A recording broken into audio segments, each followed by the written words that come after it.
This has been far and away the worst Road to WrestleMania we have ever gotten, without a shadow of a doubt. This Road to WrestleMania, whether it's stuff WWE can control, like internal matters like booking, who they're giving the matches to, who's getting a push in this time period, the pay-per-view schedule, all the internal stuff, or whether it's external stuff such as the outbreak, the Florida government not being able to do shows, insurance, all this crap that's going on, one night WrestleMania, two night WrestleMania, all of these elements, all of it together has created this just disaster of a road to WrestleMania 36. This show supposed to go down in Tampa. The logo is what it is because they want to make it like the Tampa Bay Buccaneers and really play off of the Tampa Bay thing. Now, WrestleMania 36 is just an absolute mess. Now it's supposed to be 2 days, so April 4th and April 5th, I think. It's just an absolute mess. So, perhaps what this video is, basically I filmed a video about the road to WrestleMania and the build, 8-9 days ago. Basically before, literally a day or two before the outbreak really got bad. So, pretty much the day after Raw on March 9th, so I shot this about March 10th. So, you're about to see that for, 12 or so minutes. But yeah, this is the whole point of this. The road to WrestleMania used to feel so special, but now we've got this just disaster. It's just, personally, I can't believe it's gotten this bad. We're in the middle of March. We've had a week of WWE TV with, on Raw, a 2-hour Royal Rumble replay, and nothing segments. Edge and Randy Orton's great, but outside of that, it's just complete nothingness. So, without further ado, I'm gonna switch over to something I filmed like a week ago. So you guys should enjoy that. It was a pretty good kind of rant, topical video. So whatever, enjoy. Remember back in the day when watching World Wrestling Entertainment shows, or for our OGs watching World Wrestling Federation shows in the build-up to WrestleMania, when it felt super special, it felt super must-see, it felt cool, exciting, felt like you really couldn't miss anything because this is the best time of the year to watch the shows. Remember that? Because those times, compared to where they are now, are leaps and bounds apart. And it's just sad to see because this company, given the amount of talent they have, and given the matches they could put on, and the guys they could use but they don't, given all of that, it's just sad to see where this company is in the lead up to WrestleMania 36. It honestly really is. Because just the booking decisions and everything they're doing. Raw, SmackDown, Saudi Showdown, Elimination Chamber, everything about this build to WrestleMania has just been whatever. Last year they gave us what we wanted at the time, Kofi, Becky, and Rollins, which is weird to think about now, but back then we all were craving for them. Now, we wanted The Fiend to be champion, but they beat him in 3 minutes in Saudi Arabia, and Goldberg's got the title. We've got Roman Reigns challenging Goldberg because Reigns said, "I'm next." We've got Shayna Baszler, Becky Lynch in a match that, as the weeks go on, I'm getting less and less interested in. Same with Rhea Ripley, Charlotte Flair. Nothing they're really doing outside of Randy Orton vs. Edge interests me. And Drew McIntyre, Brock. But even then, they're not building for that very well. It's a day and age where, granted, it's just how they use these wrestlers. Because back in the day, these WrestleMania builds felt so special. For me personally, the last WrestleMania build, on the road to WrestleMania that I felt was special was WrestleMania 30, where everything about that build, given the amount of talent they had on the roster at that time, Batista was back, Daniel Bryan was a prominent star, obviously, Randy was, a top guy at that time, Cena, Wyatt, they were having their program. We had all the stuff with, Triple H as well, with The Authority and Bryan. You had, Sheamus and Christian felt prominent on the show. The Shield and the Wyatt family, they are having their program. The tag team division felt interesting. Up and down the card, the show, I had investment in it. I was engaged in what they were doing in the road to WrestleMania 30 because at that time, it felt cool, fresh, exciting. And you look where they are now, so much as 6 years later, and these Raw shows couldn't feel any less interesting. And God, don't even get me started on SmackDown. I try and save all my pent-up aggression and frustration about SmackDown for Saturdays. Well, for me, it's Saturdays. It's Friday nights for everyone in the States, but in Australia, it's midday on a Saturday. That's when I save all my pent-up, aggression and frustration for. So, you get SmackDown shows which are just absolutely dry, bland, dreadful. You get Raw shows that are boring, uneventful, soulless, and you're expected to get excited for WrestleMania based off that? But then again, is that even their thought process anymore? I literally think this company just goes, yeah, you know what, it's WrestleMania, sells itself. And honestly, at this point, I don't think it does. Because it's just, you need hype generated from the TV shows. Okay, bringing in Rob Gronkowski to SmackDown 2 weeks before WrestleMania.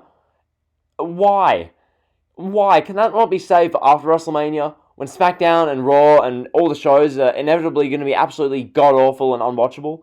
Why do we need Gronk to be a headline act before WrestleMania? What are you doing? Seriously.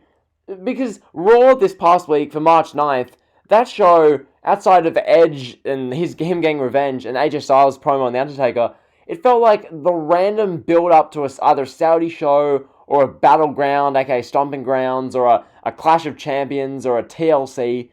It didn't feel like the build to WrestleMania at all. Nothing about it felt like WrestleMania. It just felt like a run-of-the-mill, bland episode of Raw. And we're expected to get hyped up for a WrestleMania card, which we know half the people in the main matches on the card won't be there the night after WrestleMania. Because in those main matches, the people who'll be there the night after, Drew McIntyre, Bray Wyatt, Roman Reigns, who else? Randy, Charlotte, because Rhea's going to be in NXT, and, what else is there?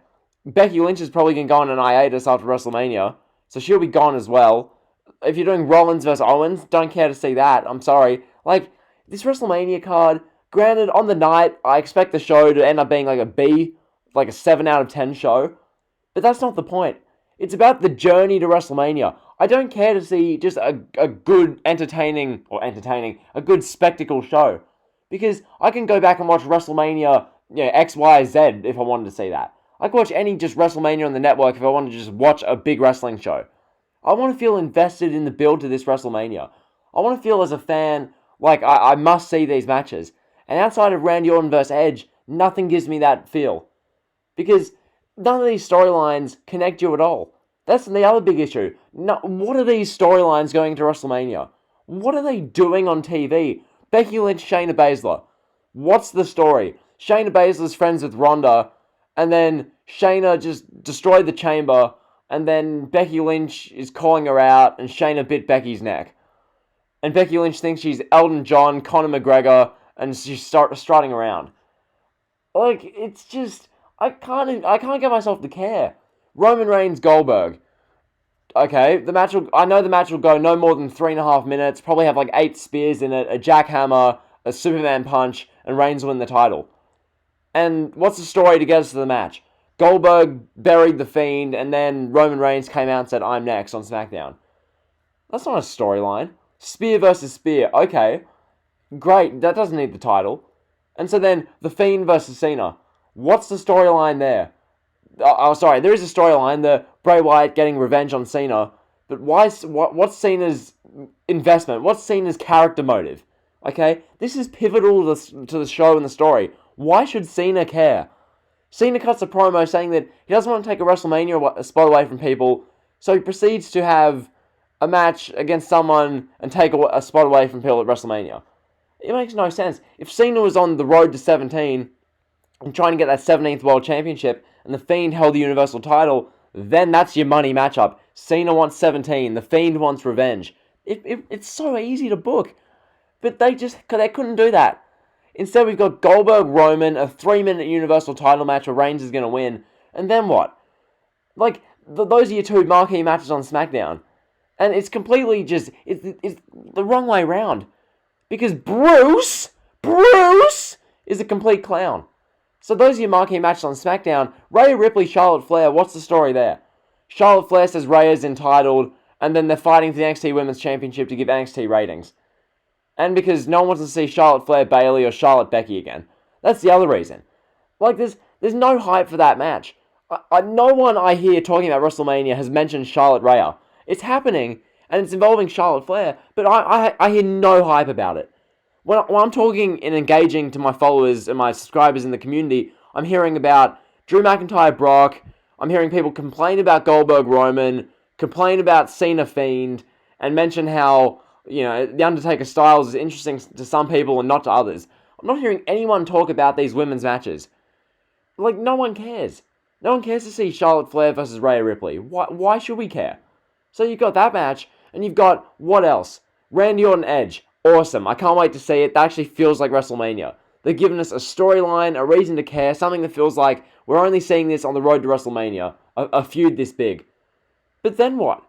Because this whole show up and down, because of how bad these Raw and SmackDown shows are, I find it even harder to care about the actual WrestleMania card itself. So come the WrestleMania night, granted, it's WrestleMania, you'll be watching because it's WrestleMania, okay, great, I will be watching. But what will my investment be like in the show? Like, it's just, not just me, we're all going to have to sit through, if you choose to watch it, a 6 to 8.5 hour show. And you want to have some investment in what's happening, and I'm sure the matches will deliver because the performers are really good in the ring, but holistically, do you care to see any match outside of Randy Orton vs. Edge? I sincerely ask that, because outside of the US title match, which I know will be a great match, probably a fatal four-way with all the Latin Americans, outside of that, what's one match that you genuinely care to see? I mean, I care about McIntyre and Brock, but the build for that's been crap. Like, the build on Raw and SmackDown makes you lose interest. And it shouldn't be this way. It should be the opposite. They should be putting in everything they can to building these shows in a way that makes you feel like you can't miss this. That if you miss WrestleMania, you should feel mortified. You should feel embarrassed that you've missed WrestleMania. But instead, that's not going to be the case. It's just not. WrestleMania, it's whatever. It's there. It's WrestleMania, but, if you miss it, big deal. Like, it's just, how have they got to this point? It's just years and years and years of not caring come WrestleMania season. And it's been like this for years.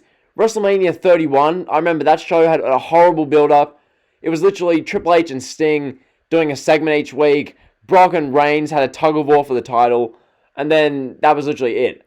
32 was even worse. That build was horrible. Shane McMahon came back and nothing else happened in that build. Reigns and Triple H, like, who cares? 33 was You had Owens and Jericho, but what else? Like, Goldberg and Brock was fine. What else was there that year? Undertaker Reigns? No one cared about that. And then you get to 34, dead build. 35, they're actually compelling stories. There was build we cared about. Even though the Raw and SmackDown shows in February and March weren't great, they were much better than they are now. Because right now, we're watching Riddick Moss versus Ricochet and Riddick Moss versus Cedric Alexander on back-to-back weeks of Raw for the 24/7 title. We're watching Bobby Lashley versus Zack Ryder. We're watching the Kabuki Warriors versus Natalya and Liv Morgan. We're watching on SmackDown Apollo Crews versus Sheamus. We're watching Otis, Ziggler, and Mandy Rose get ruined by Bruce Pritchard. Like, can you see where I'm coming from? If you've been watching Raw and SmackDown, you know exactly where I'm coming from. If you haven't, GG, fair play. It's good on you for not watching these shows, because these shows are absolutely abominably bad. Raw and SmackDown, I can't believe how bad they made these shows. I really can't. So, that's the video. Hopefully you enjoyed. Be sure to like, comment, and sub. Honestly, the road to WrestleMania it's just dead.